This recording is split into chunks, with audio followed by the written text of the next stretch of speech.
ಹೆಸರು ಹೇಳ್ಕೊಂಡು ಹೋಗ್ತಾ ಇದ್ದಾರೆ, ತುಂಬಾ ಹೆಚ್ಚು ತಿಳಿಯತ್ತೆ. ಎಲ್ಲ ಗಣ್ಯಾತಿಥಿಯರು ಹಾಗೂ ಆಗಮಿಸಿರುವ ಎಲ್ಲ ಬಿಜೆಪಿಯ ಕಾರ್ಯಕರ್ತರು, ನಿಜವಾಗ್ಲೂ ಇವತ್ತು ಒಂದು ಶುಭ ದಿನ ಅಂತ ಹೇಳಲಿಕ್ಕೆ ಇಷ್ಟಪಡ್ತಾ ಇದ್ದೀನಿ. ಯಾಕೆ ಅಂತ ಹೇಳಿದ್ರೆ, ಮಹಿಳೆಯರನ್ನ ಗುರುತಿಸಿ ಇವತ್ತು ಸನ್ಮಾನ ಮಾಡುವಂತ ಒಂದು ಕಾರ್ಯಕ್ರಮ ತುಂಬಾ ಅಚ್ಚುಕಟ್ಟಾಗಿ ನಡೆಸಿಕೊಟ್ಟ.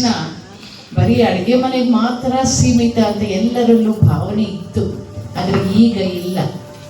ಮಹಿಳೆಗೆ ಶಿಕ್ಷಣ ಎಷ್ಟು ಪ್ರಾಮುಖ್ಯ ಅಂತ ಹೇಳಿದ್ರೆ, ಮೋದಿಯವರು ಹೇಳ್ದಂಗೆನೆ ಬೇಟಿ ಬಚಾವೋ ಬೇಟಿ ಪಡಾವೋ. ಸೊ ಪ್ರತಿಯೊಬ್ಬ ಹೆಣ್ಣು ಮಕ್ಕಳಿಗೆ ಕೂಡ ವಿದ್ಯೆಯನ್ನ ಕಲಿಸಿದಾಗ ಒಂದು ಸಮಾಜದಲ್ಲಿ ಹೆಣ್ಣು ಏನ್ ಬೇಕಾದ್ರೂ ಶಕ್ತಿ ಅಂತ ಹೇಳ್ತೀನಿ. ಹೆಣ್ಣು ಅಂತ ಹೇಳಿದ್ರೆ ಸೃಷ್ಟಿ, ಹೆಣ್ಣು ಅಂತ ಹೇಳಿದ್ರೆ ಶಕ್ತಿ, ಹೆಣ್ಣು ಅಂತ ಹೇಳಿದ್ರೆ ತ್ಯಾಗ. ಎಷ್ಟೇ ನಾವು ಪುರುಷ ಪ್ರಧಾನ ಒಂದು ಸಮಾಜ, ದಯವಿಟ್ಟು ಕ್ಷಮಿಸಿ ಪುರುಷರೆಲ್ಲ, ಪುರುಷ ಪ್ರಧಾನ ಸಮಾಜದಲ್ಲಿ ನಾವಿವತ್ತು ಮುಂದೆ ಬರ್ತಾ ಇದ್ದೀವಿ ಅಂತ ಹೇಳಿದ್ರೆ ನಿಜವಾಗ್ಲೂ ನಮ್ಮನ್ನೇ ನಾವು ಬೆಂತಟ್ಕೋಬೇಕು. ಮೊದಲನೇದಾಗಿ ನಾವು ಮೊನ್ನೆ ಒಂದು ಮನ್ ಕಿ ಬಾತ್ ಕಾರ್ಯಕ್ರಮ ಮಾಡಿದ್ವಿ ಆರಾಧ್ಯ ಗ್ರಾಂಟ್ಸ್ ಅಲ್ಲಿ. ಸ್ಟಾರ್ಟಿಂಗ್ ಒಂದು ಕರೆ ಕೊಟ್ಟೆ ನಾನು, ಯಾರು ಈ ಒಂದು 40 ನಿಮಿಷ ಯಾರು ಫೋನ್ ಮಾಡಬಾರ್ದು, ಯಾರು ಫೋನ್ ತೆಗಿಬಾರ್ದು, ಓಡಾಡಬಾರ್ದು ಅಂತ. ರಾಜ್ಯ ಮಟ್ಟದಲ್ಲಿ ರಾಷ್ಟ್ರೀಯ ಮಟ್ಟದಲ್ಲಿ ಹೆಸರಾಯ್ತು ಕೋಲಾರದು. ಏನಕ್ಕಂದ್ರೆ ಯಾರು ಫೋನು ಮೇಲೆತ್ತಿಲ್ಲ, ಸೆಂಟ್ರಲ್ ಎದ್ದು ಹೋಗಿಲ್ಲ. ಈಗ ನಾವು ಸನ್ಮಾನನ ಆಯ್ಕೆ ಮಾಡಿರೋದು ನಮ್ಮ ಕೋಲಾರ ಜಿಲ್ಲಾ ಮಹಿಳಾ ಮೋರ್ಚಾ ಹಾಗೂ ತುಂಬಾ ಒಳ್ಳೆ ವ್ಯಕ್ತಿಗಳನ್ನ ಆಯ್ಕೆ ಮಾಡಿದ್ದಾರೆ. ಯಾಕಂದ್ರೆ ಮಹಿಳಾ ದಿನಾಚರಣೆ ದಿವಸ ಒಂದು ವಿಶೇಷವಾದಂತಹ ಸೇವಾ ಕಾರ್ಯಗಳು ಮತ್ತೆ ಹಲವಾರು ಕ್ಷೇತ್ರಗಳಲ್ಲಿ ಹಲವಾರು ಕಾರ್ಯಕ್ರಮಗಳನ್ನ ಮಾಡಿ ಜನಗಳ ಮನ್ನಣೆ ಪಡೆದಂತಹ ಒಂದು ವ್ಯಕ್ತಿಗಳನ್ನ ನಾವು ಸನ್ಮಾನ ಮಾಡ್ಬೇಕಂತ ಹೇಳಿದಾಗ ನಮ್ಗೆ ನಾನು ಮಾತಾಡಿದೆ. ಅದರಲ್ಲಿ ಮೊದಲನೇದಾಗಿ ನಾನು ತುಂಬಾ ಚಿಕ್ಕ ಹುಡುಗರಿಂದ ಒಂದು ಮಹಿಳಾ ಸಮಾಜ ಅಂತ ಸ್ಕೂಲ್ ಇತ್ತು, ನೀವು ನೋಡಿದ್ದೀರಿ, ಎಲ್ಲರೂ ಗೊತ್ತು, ಕೋಲಾರ ಜಿಲ್ಲೆಗೆ ಗೊತ್ತು. ನಾನು ತುಂಬಾ ಚಿಕ್ಕ ಹುಡುಗ ಅವಾಗಿಂದ ಆ ಒಂದು ಟ್ರಸ್ಟ್ ನ ಮಾಡ್ಕೊಂಡು ಮಹಿಳಾ ಸಮಾಜ, ಮಹಿಳೆಯರಿಗೆ ಯಾವ ರೀತಿ ಪ್ರಾತಿನಿಧ್ಯ ಕೊಡ್ಬೇಕು ಅಂದ್ಬಿಟ್ಟು ಒಂದು ಎಲ್ಲರಲ್ಲಿ ಕೋಲಾರ ಜನತೆಗೆ ಚಿರಪರಿಚಿತರಾಗಿರುವಂತ ನಮ್ಮೆಲ್ಲರ ಹಿರಿಯರು ಮಾರ್ಗದರ್ಶಕರಂತ ಉಷಾ ಗಂಗಾಧರ್ ಮೇಡಮ್ ಅವರು. ಇವ್ರ ಬಗ್ಗೆ ನಿಮ್ಗೆ ತಿಳಿಬೇಕಂತ ಅವ್ರನ್ನ ಕರೆಸಿದ್ದೀನಿ. ಯಾಕಂದ್ರೆ ಅವ್ರು ನಮ್ಗೆಲ್ಲ ಪ್ರೇರಣೆ ಆಗ್ಬೇಕು. ನಾವೇನೋ ಒಂದು ಕಾರ್ಯಕ್ರಮ ಮಾಡಿ ಅವ್ರನ್ನೊಂದು ಇದು ಮಾಡ್ಬೇಕು, ಮನೆ ಮಕ್ಕಳು ಇದೇ ಆಗಿ ಹೋಗ್ತದೆ. ಸೊ ಅದು ಬಿಟ್ಟು ಬೇರೆ ಜೀವನನೂ ಇದೆ ಅನ್ನೋ ಒಂದು ಕಾರಣಕ್ಕೆ ನಮ್ಮ ಮೇಡಮ್ ನಮ್ಗೆ ಸ್ಫೂರ್ತಿ ಆಗ್ಬೇಕು. ಅವರು ಇದು ಸನ್ಮಾನ ತಗೊಂಡ್ಮೇಲೆ ಮಾತಾಡ್ತಾರೆ. ಇನ್ನು ನಮ್ಮೆಲ್ಲರಿಗೂ ಆದಿತ್ಯ ಮೇಡಮ್ ಅವರು ಒಂದಷ್ಟು ಕರೆ ಕೊಡ್ತಾರೆ, ಯಾವ ರೀತಿ ಇರ್ಬೇಕಂತ ಹೇಳ್ತಾರೆ. ನೆಕ್ಸ್ಟ್ ನಮ್ಮ ಡಾಕ್ಟರ್, ನಾನು ನಮ್ಮ ಜಗದೀಶ್ ಸರ್ ಕೇಳಿದೆ, DHO ಆಗಿದ್ರು, ಈಗ DS ಆಗಿದ್ದಾರೆ. ಸರ್ ನಮ್ಗೆ ಕರಪ್ಷನ್ ಇರಬಾರ್ದು, ತಪ್ಪು ತಿಳ್ಕೊಬೇಡ್ರಿ, ಕರಪ್ಷನ್ ಇರಬಾರ್ದು, ಸೇವೆ ಮಾಡಬೇಕು, ಪ್ರೈವೇಟ್ ಕ್ಲಿನಿಕ್ಗಳಲ್ಲಿ ಕೆಲಸ ಮಾಡಬಾರ್ದು ಅಂತ ಹೇಳಿದ್ದೆ. ಇರ್ಮ ಅವಾಗ ಹೇಳಿದ್ರು, ಯಾರಿದ್ದಾರೆ ಕೋಲಾರದಲ್ಲಿ ಆತರ ತುಂಬಾ ಇವೆಲ್ಲ ಅಂದ್ರು. ನೋಡಿ ಸರ್, ನೀವು ಸರ್ಚ್ ಮಾಡಿ ಸಿಗ್ತಾರಂತ. ಅಂತವಾಗ ಸಿಕ್ಕಿದ್ದೆ ನಮ್ಮ ರಾಧಿಕಾ ಮೇಡಮ್ ಅವರು. ದಯವಿಟ್ಟು ರಾಧಿಕಾ ಮೇಡಮ್ ಅವರು ವೇದಿಕೆ ಬರಬೇಕು. ತುಂಬಾನೇ ನಿಮ್ ಚಿಲ್ಪಲ್ಸರು ನಮ್ಮ SN ಹಾಸ್ಪಿಟಲ್ ಸೇವೆ ಮಾಡ್ತಾ ಇರ್ತಾರೆ. ಯಾರು ಕಾಣಿಸಲ್ಲ ಇವರು, ಆದ್ರೆ ಅಲ್ಗೋದ್ರೆ ಗೊತ್ತಾಗೋದು ಅವರು. ಮತ್ತೊಬ್ರು ಮಿಲೆಟ್ಸ್ ಪ್ರೋಸೆಸ್ ಯೂನಿಟ್ ಸಿರಿಧಾನ್ಯಗಳ ಉತ್ಪಾದನೆ. ಇವತ್ತು ನಿಮ್ಗೆ ಯಾಕೆ ಹೇಳ್ತಾ ಇದ್ದೀನಿ ಅಂದ್ರೆ, ಇವನ್ನೆಲ್ಲ ತಿಳಿಸ್ಕೊಳ್ಬೇಕನ್ನೋ ಕಾರಣಕ್ಕೆ ನಾನು ಇವ್ರನ್ನೆಲ್ಲ ಆಯ್ಕೆ ಮಾಡಿರೋದು. ಸಿರಿಧಾನ್ಯಗಳು ಇವತ್ತು ಪ್ರಪಂಚದ ಮಟ್ಟದಲ್ಲಿ ಭಾರತದ ಸಿರಿಧಾನ್ಯಗಳಿಗೆ ಫಸ್ಟ್ ಪ್ರಿಫರೆನ್ಸ್ ಸಿಗ್ತಾ ಇದೆ. ಆ ಸಿರಿಧಾನ್ಯಗಳನ್ನ ಮಾಡಿ ಒಂದು ಭಾರತಕ್ಕೆ ಒಂದು ಒಳ್ಳೆ ಹೆಸರು ಕೊಡುಗೆ ಕೊಟ್ಟಿರುವಂತ ನಮ್ಮ ಅನ್ನದಾತ ಬಂದರೆ ಅವ್ರಿಗೂ ನಾನು ಈ ವೇದಿಕೆಗೆ ಕರೀತಾ ಇದ್ದೀನಿ. ಮತ್ತು ಉಪನ್ಯಾಸಕರು ನಮ್ಮ ಅಶ್ವಥ್ ಗೌಡ ಅಂತಿದ್ದಾರೆ.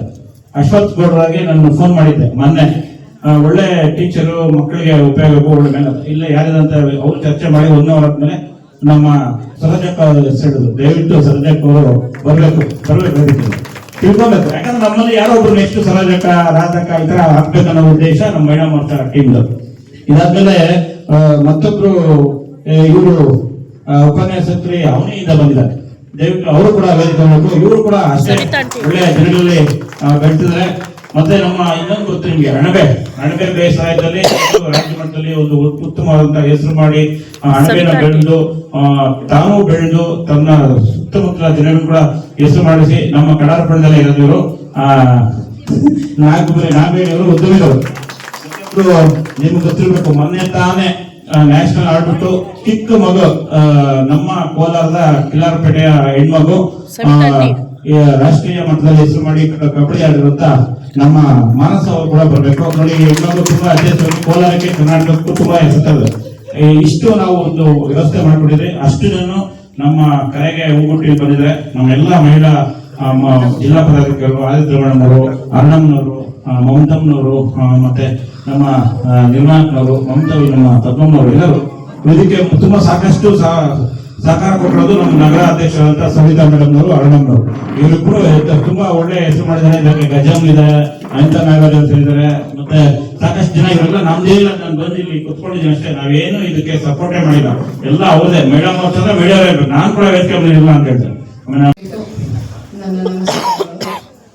ಈಗಾಗಲೇ ನಮ್ಮ ಭಾರತೀಯ ಜನತಾ ಪಾರ್ಟಿ ವತಿಯಿಂದ ಅಂತಾರಾಷ್ಟ್ರೀಯ ಮಹಿಳಾ ದಿನಾಚರಣೆ ಅಂಗವಾಗಿ ಈ ಒಂದು ನಾವೆಲ್ಲ ಸಭೆಗೆ ಸೇರಿದ್ದೀವಿ. ಹೆಣ್ಮಕ್ಳ ಬಗ್ಗೆ ಏನು ಹೇಳೋದೇನು ಇಲ್ಲ, ಆಗಲೇ ಎಲ್ಲರೂ ಅದ್ರ ಬಗ್ಗೆ ಮಾತಾಡಿದ್ದಾರೆ. ಆದರೆ ನನ್ನ ಒಂದು ವೈಯಕ್ತಿಕ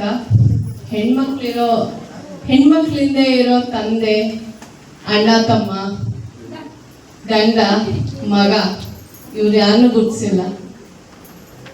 ಇವತ್ತು ಒಂದು ಆಧುನಿಕತೆಯಲ್ಲಿ ನಾವು ಬರೀ ಹೆಣ್ಮಕ್ಳ ಬಗ್ಗೆ ಮಾತಾಡ್ತೀವಿ, ಆದರೆ ನಮ್ಮ ಹಿಂದೆ ಇವರೆಲ್ಲ ನಿಂತು ನೀನು ಮಾಡಮ್ಮ, ನಿನ್ನ ಕೈಲಾಗತ್ತೆ, ಅಮ್ಮ ನಾನು ಅಡ್ಜಸ್ಟ್ ಮಾಡ್ಕೊತೀನಿ, ನೀನು ಹೋಗಿ ಬನ್ನಿ, ಯಜಮಾನ್ರುಗಳು ಹೋಗಿ ಬಮ್ಮ, ಹುಷಾರಾಗಿರು, ಮನೆ ಕಡೆ ನಾವು ನೋಡ್ತೀವಿ ಅನ್ನೋ ಗಂಡಸರು ಇದ್ದಾರೆ. ಇಲ್ಲಾಂದರೆ ನಾವು ಒಬ್ಬರೇ ಏನೂ ಮಾಡೋಕ್ಕಾಗಲ್ಲ. ನಾವು ಜೀವನದಲ್ಲಿ ಭಾಗ ಆಗ್ತಾ ಹೋದ್ರೆ ಒಬ್ಬಟ್ಟಿಯಾಗೆ ಹೋಗ್ಬಿಡ್ತೀವಿ. ಸೊ ನಾವೆಲ್ಲ ಒಗ್ಗಟ್ಟಾಗಿರ್ಬೇಕು. ನಾನು ಮಹಿಳೆಯರಲ್ಲಿ ಪ್ರತಿ ಒಂದು ಸಭೆಯಲ್ಲಾಗಲಿ ಒಂದು ಯಾರಾದ್ರೂ ಸಿಕ್ಕಿದಾಗ ನಾನು ಹೇಳೋದಿಷ್ಟೇ, ಪ್ರಪ್ರಥಮವಾಗಿ ನಮಗೆ ಗೊತ್ತಿಲ್ಲದೇ ಇರಲಿ, ಯಾವುದೇ ಒಂದು ಹೆಣ್ಮಗು ಬಗ್ಗೆ ನಾವು ಯಾವತ್ತೂ ಅವಹೇಳನಕಾರಿಯಾಗಿ ಮಾತಾಡಬಾರ್ದು. ಅದು ತುಂಬಾ ಮುಖ್ಯ. ಆಗ್ಲೇ ಒಂದು ಹೆಣ್ಣಿಗೆ ಹೆಣ್ಣು ಕೊಡುವಂತ ಒಂದು ಗೌರವ ಅದು. ಯಾಕೆಂದ್ರೆ ನಮ್ಗೆ ಗೊತ್ತಿರಲ್ಲ, ಅಂತೆಕಂತೆಗಳನ್ನ ಕೇಳ್ತೀವಿ, ಆದ್ರೆ ಅಂತೆಕಂತೆಗಳನ್ನ ಕೇಳಿ ನಾವು ಮಾತಾಡಬಾರ್ದು. ಆದ್ರೂ ಏನೇ ಒಂದು ಹೆಚ್ಚು ಕಮ್ಮಿ ಆಗಿದ್ರೂ ನಮ್ಮ ಹತ್ರ ಅವ್ರ ಹತ್ರ ನಮ್ಗೆ ಒಂದು ಸಂಬಂಧ ಆಗಲಿ ಗೆಳತನ ಆಗಲಿ ಸರಿ ಹೋಗಿಲ್ಲ ಅಂದ್ರೂ ಕೂಡ ನಾವು ಮಾತಾಡಬಾರ್ದು. ಆವಾಗ ಹೆಣ್ಣಿಗೂ ಒಂದು ಹೆಣ್ಣುತನಕ್ಕೆ ಕೊಡುವಂತ ಗೌರವ. ಹಾಗೆ ನಮ್ಮ ಅಜ್ಜಿ ಯಾವಾಗ್ಲೂ ಒಂದು ಮಾತು ಹೇಳೋರು, ಪ್ರತಿಯೊಂದು ಹೆಣ್ಣು ಸುಂದರವಾಗಿರ್ತಾರಂತೆ. ಪ್ರತಿಯೊಂದು ಹೆಣ್ಣು ಸುಂದರಿನೇ. ಯಾಕೆಂದ್ರೆ ಆಕೆ ಪ್ರಕೃತಿಯಲ್ಲಿ ಮರುಭೂಮಿ ಕೂಡ ಸುಂದರವಾಗಿರುತ್ತೆ, ಯಾವುದು ವಿಕಾರವಾಗಿಲ್ಲ. ಹಾಗೆ ಪ್ರತಿಯೊಂದು ಹೆಣ್ಮಕ್ಳು ರೂಪವಂತರಾಗಿದ್ದೀರ. ರೂಪಕ್ಕೆ ತಕ್ಕ ಗುಣ, ಗುಣಕ್ಕೆ ತಕ್ಕ ಬುದ್ಧಿ, ಬುದ್ಧಿಗೆ ತಕ್ಕ ವಿದ್ಯೆ, ವಿದ್ಯೆಗೆ ತಕ್ಕ ನಡತೆ, ನಡತೆಗೆ ತಕ್ಕ ಮಾತಿರ್ಲಿ ಅಂತ ಕೇಳ್ಕೊಳ್ತಾ ಇದ್ದೀನಿ. ಜೊತೆಗೆ ಇವತ್ತು ನಮ್ಮ ಕೋಲಾರ ಜಿಲ್ಲೆಯ ಸಾಧಕರಾದ ಉಷಾ ಮೇಡಮ್ ಅವರು ಈ ಹಳೆ ಕಾಲದಲ್ಲಿ ಮಠಗಳಲ್ಲಿ ವಿದ್ಯಾಭ್ಯಾಸ ಮಾಡಿಸ್ತಾ ಇದ್ರು. ಅವರಿಗೆ ಊಟ ಕೊಟ್ಟು ಜೊತೆಗೆ ವಿದ್ಯೆ ಕೂಡ ಹೇಳ್ಕೊಡ್ತಾ ಇದ್ರು. ಅಂತ ಒಂದು ಕಾರ್ಯಗಳನ್ನ ಮಾಡ್ತಾ ಇದ್ದಾರೆ. ತಮ್ಗೆ ಒಳ್ಳೇದಾಗ್ಲಿ, ಇನ್ನ ಉನ್ನತವಾದ ಒಂದು ಬ್ರೈಟ್ ಫ್ಯೂಚರ್ ಸಿಗ್ಲಿ ಅಂತ ಕೇಳ್ಕೊಡ್ತಾ ಇದ್ದೀನಿ. ಹಾಗೆ ನಮ್ಮ ಡಾಕ್ಟರ್ ರಾಧಿಕಾ ಅವರು ತುಂಬಾ ಒಂದು ಹೇಳೋದು ತುಂಬಾ ಸರಿ. ಹೇಗೆ ನಮ್ಗೊಂದು ಬಿಲ್ಡಿಂಗ್ ಕಟ್ಟೋದಕ್ಕೆ ಪಾಯ ತುಂಬಾ ಸ್ಟ್ರಾಂಗ್ ಆಗಿರ್ಬೇಕು. ನಾವು ಹೆಣ್ಮಕ್ಳು ಏನೇ ಸಾಧನೆ ಮಾಡ್ಬೇಕು ಅಂತಂದ್ರೂ ನಮ್ಮ ಆರೋಗ್ಯ ತುಂಬಾ ಮುಖ್ಯ. ಅದರಲ್ಲೂ ಈಗಿನ ಒಂದು ಆಧುನಿಕತೆಯಲ್ಲಿ ಹೆಣ್ಮಗುಗೂ PCOD, ಥೈರಾಯ್ಡು, ಹಾರ್ಮೋನಲ್ ಇಂಬ್ಯಾಲೆನ್ಸು, 8 ವರ್ಷ 9 ವರ್ಷ ಹೆಣ್ಮಗು ಕೂಡ ಇಂಥ ಒಂದು ಕಾಯಿಲೆ ಇದೆ. ಹುಟ್ಟಿದ ಮಗುಗೆ ಥೈರಾಯ್ಡ್ ಇದೆ. ನಾನು ಎಷ್ಟೋ ಆಸ್ಪತ್ರೆಯಲ್ಲಿ ನೋಡಿದ್ದೀನಿ. ಹಾಗೆ ನಾನು ತುಂಬಾ ಕ್ಯಾನ್ಸರ್ ಆಸ್ಪತ್ರೆಗಳಿಗೆ ಹೋಗ್ತಾ ಇರ್ತೀನಿ, ಅಲ್ಲೂ ಅಷ್ಟೇ. ಇನ್ನು ಹೊಟ್ಟೆಯಿಂದ ಆಚೆ ಬರ್ತಾನೆ ಈ ಬೋನ್ ಮ್ಯಾರೋ ಕ್ಯಾನ್ಸರ್ಸ್ ಜಾಸ್ತಿ ಆಗ್ತಾ ಇದೆ. ಸೊ ನೀವೆಲ್ಲರೂ ನಿಮ್ಮ ಆರೋಗ್ಯನ ಚೆನ್ನಾಗಿ ನೋಡ್ಕೋಬೇಕು. ಅದೇ ಒಂದು ಗುರಿಯಿಂದನೇ ಇವತ್ತು ರಾಧಿಕಾ ಮೇಡಮ್ ನಮ್ಗೆ ಹೇಳಿದ್ರು. ಅದು ತುಂಬಾನೇ ಮುಖ್ಯ. ಹಾಗೆ ನಮ್ಮ ಅನುರಾಧ ಮೇಡಮ್ ಅವರಿಲ್ಲ, ಬಟ್ ಅವರು ಈ ಮಿಲೆಟ್ಸ್ ಪ್ರೋಸೆಸ್ ಬಗ್ಗೆ ಒಂದು ನಮಗೆ ನಾಲೆಜ್ ಕೊಟ್ಟರು. ಏನು ಮನೇಲಿ ಕೂತ್ಕೊಂಡು ಏನು ಬೇಕಾದ್ರೂ ಮಾಡ್ಬೋದು ಅನ್ನೋದು ಒಂದು ಎಕ್ಸಾಂಪಲ್ ಅವರಾಗಿದ್ದಾರೆ. ಜೊತೆಗೆ ನಮ್ಮ ಸರೋಜಾ ದೇವಿ ಮೇಡಮು, ಹಾಗೆ ನಮ್ಮ ಗಾಯತ್ರಿ ಮೇಡಮು. ಟೀಚರ್ಸ್ ಬಗ್ಗೆ ಹೇಳಂಗೆ ಇಲ್ಲ. ನನ್ನ ಪ್ರಕಾರ ಟೀಚರ್ಸು ಎರಡನೇ ತಾಯಿ ಇದ್ದಂಗೆ. ನನ್ನ ಜೀವನದಲ್ಲಿ ನಾನೇನೇ ಸಾಧನೆ ಮಾಡಿದ್ದೀನಿ ಅಂದ್ರೇನು ಪ್ರಪ್ರಥಮವಾಗಿ ನಮ್ಮ ತಾಯಿಗೆ ಅರ್ಪಿಸಿದ್ರೆ ನಾನು ಎರಡನೇದು ನನ್ನ ಟೀಚರ್ಸ್ಗೆನೆ ನಾನು ಹೋಗೋದು. ನಾನು ಇವತ್ತಿನವರೆಗೂ ನಾನು ಓದಲ್ಲಾಗಲಿ ನಾನು ಮಾತಾಡೋ ಇಂಗ್ಲೀಷಲ್ಲಾಗಲಿ ಒಂದು ತಪ್ಪಿಲ್ಲ ಅಂತಂದರೆ ಅದು ನಮ್ಮ ಟೀಚರ್ಸೇ. ಆಫ್ಟರ್ ಕ್ಲಾಸ್ ಟೀಚರ್ ಕೂಡಿಸ್ಕೊಂಡು ನನ್ನ ಕೈಲಿ ನ್ಯೂಸ್ ಪೇಪರ್ಸ್ ಓದಿಸ್ತಾ ಇದ್ರು. ಅಂತ ಒಳ್ಳೆ ಟೀಚರ್ಸ್ನ ನಾನು ಪಡೆದಿದ್ದೀನಿ ಜೀವನದಲ್ಲಿ. ಜೊತೆಗೆ ನಮ್ಮ ಮನಸ ಯಂಗೆಸ್ಟ್ ಗರ್ಲ್, ಏನು ಮಾತಾಡಕ್ಕೆ ಬರಲ್ಲ ಅಂಥೇಳಿ ತುಂಬ ಚೆನ್ನಾಗಿ ಮಾತಾಡೋದು, ತುಂಬ ಕಾನ್ಫಿಡೆಂಟ್ ಗರ್ಲು. ಜೊತೆಗೆ she is a very good athlete. ನಂಗೆ ತುಂಬ ಖುಷಿ ಆಯಿತು ಅವಳನ್ನು ನೋಡಿ. ಇನ್ನು ಮುಂದೆ ಇನ್ನು ಅತ್ಯಂತವಾಗಿ ಹೆಸರು ಮಾಡಲಿ ಅಂತ ಕೇಳ್ಕೊಳ್ತಾ ಇದ್ದೀನಿ. ಹಾಗೆ ಇಲ್ಲಿರೋ ಪ್ರತಿಯೊಂದು ಹೆಣ್ಮಕ್ಳು ನೀವು ಕೂಡ ಸಾಧಕರೇ. ಪ್ರತಿಯೊಂದು ಹೆಣ್ಮಗುನೂ ಸಾಧಕರೇ. ಊಟದಾಗ ಹೆಂಗಿರ್ತೀವಿ, ಆಮೇಲೆ ಮಧ್ಯ ವಯಸ್ಸಲ್ಲಿ ಹೆಂಗಾಗ್ತೀವಿ, ಮದುವೆ ಆದ ನಂತರ ಯಾವ ಮಟ್ಟಕ್ಕೆ ಹೋಗ್ತೀವಿ, ಮತ್ತೆ ಮಕ್ಕಳನ್ನ ನಾವು ಯಾವ ಥರ ಬೆಳೆಸ್ತೀವಿ, ಇವೆಲ್ಲನೂ ನಮ್ಮದು ಸಂಸಾರದಲ್ಲಿ ನಮ್ಮ ಕೊಡುಗೆಗಳು. ತಾವೆಲ್ಲರಿಗೂ ಮತ್ತೊಮ್ಮೆ ಅಂತಾರಾಷ್ಟ್ರೀಯ ಮಹಿಳಾ ದಿನಾಚರಣೆ ಶುಭಾಶಯಗಳು. ಪ್ರತಿಯೊಂದು ಹೆಣ್ಣು ಸಾಧಕಿನೇ ಅಂತ ಹೇಳ್ತಾ ನನ್ನ ಮಾತನ್ನು ಮುಗಿಸ್ತಾ ಇದ್ದೀನಿ. ಧನ್ಯವಾದಗಳು. ರಾಜ್ಯ ಕಾರ್ಯದರ್ಶಿಯಾದ ನಿರ್ಮಲಕ್ಕ ಅವ್ರನ್ನೇ ಮರ್ತೋಗ್ಬಿಟ್ಟಿದೆ. ಅವರು ನಾನು ಬಂದಾಗ ಅಂಗಾಂಗ ದಾನದ ಬಗ್ಗೆ ಹೇಳ್ತಾ ಇದ್ರು. ಅದು ತುಂಬಾ ಸತ್ಯ. ನಮ್ದು ದೇಹ ಏನು ಮಣ್ಣಿಗೋಗಿ ವೇಸ್ಟ್ ಆಗುತ್ತೆ, ಅದು ಬದಲು ಒಂದು 4 ಜನಕ್ಕೆ ಜೀವನ ಆಗುತ್ತೆ. ಇತ್ತೀಚೆಗೆ ಈಗ ಒಂದು 4-5 ದಿನದಷ್ಟೇ ಹಿಂದೆ ಬೇರೆ ಮನುಷ್ಯನ ಕೈನ ಟ್ರಾನ್ಸ್ಪ್ಲಾಂಟ್ ಮಾಡಿದ್ದಾರೆ. ಸೊ ಯಾರಿಗೋ ಒಬ್ಬರಿಗೆ ಬದುಕೋ ಅಂತ ಒಂದು ಶಕ್ತಿ ಸಿಕ್ತು. ಅವ್ರನ್ನೇ ನಂಬಿ ಒಂದು ಕುಟುಂಬ ನಡೀತಾ ಇರುತ್ತೆ. ಕೈಗಳಿಲ್ಲ ಅಂದ್ರೆ ಎಷ್ಟು ಕಷ್ಟ ಆಗುತ್ತೆ. ಹಾಗೆ ಪ್ರತಿಯೊಂದು ಹೆಣ್ಮಕ್ಳು ಬೇರೆಯವ್ರಿಗೂ ಕೂಡ ಹೇಳಬೇಕು. ನಾನು ಸ್ವಯಂವಾಗಿ ನನ್ನ ಕಣ್ಗಳನ್ನ ದಾನಕ್ಕೆ ಬರ್ಕೊಟ್ಟಿದ್ದೀನಿ. ಆದರೆ ನೀವು ಅಷ್ಟೇ, ನಾನು ಮುಂದಿನ ದಿನ ಹೇಳ್ತಾ ಇದ್ದೀನಿ. ಈಗಂತೂ ತುಂಬಾನೇ ಸೈನ್ಸ್ ಆ್ಯಂಡ್ ಟೆಕ್ನಾಲಜಿ ಅಡ್ವಾನ್ಸ್ ಆಗಿದೆ. ಅದರಲ್ಲೂ ಮೆಡಿಕಲ್ ಫೀಲ್ಡಲ್ಲಿ ಹಾರ್ಟ್ ಟ್ರಾನ್ಸ್ಪ್ಲಾಂಟೇಷನ್ನು, ಲಿವರು, ಸ್ಕಿನ್ನು, ಐ, ಈ ಥರ ಒಂದೊಂದು ಇದರಲ್ಲೂ ಕೂಡ ಒಂದೊಂದು ಅಂಗಗಳು ತುಂಬ ಮುಖ್ಯ ಅಂತ ಹೇಳಿ ಒಂದು ಜಾಸ್ತಿ ವಯಸ್ಸಾಗಿರೋರ್ಗೆ ಯಾರಿಗೂ ಟ್ರಾನ್ಸ್ಪ್ಲಾಂಟ್ ಮಾಡಲ್ಲ.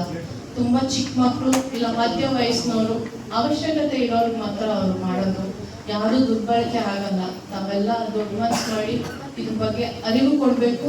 ಹಾಗೆ ತಾವುಗಳು ಕೂಡ ಮನಸ್ಸು ಮಾಡಿ ಮುಂದಿನ ದಿನ ಇದು ಅಂಗಾಂಗ ದಾನಗಳ ಬಗ್ಗೆ ಯೋಚನೆ ಮಾಡಿ ಬರ್ಕೊಡ್ಬೇಕು ಅಂತ ಕೇಳ್ಕೊಳ್ತಾ ನಾನು ಮುಗಿಸ್ತಾ ಇದ್ದೀನಿ.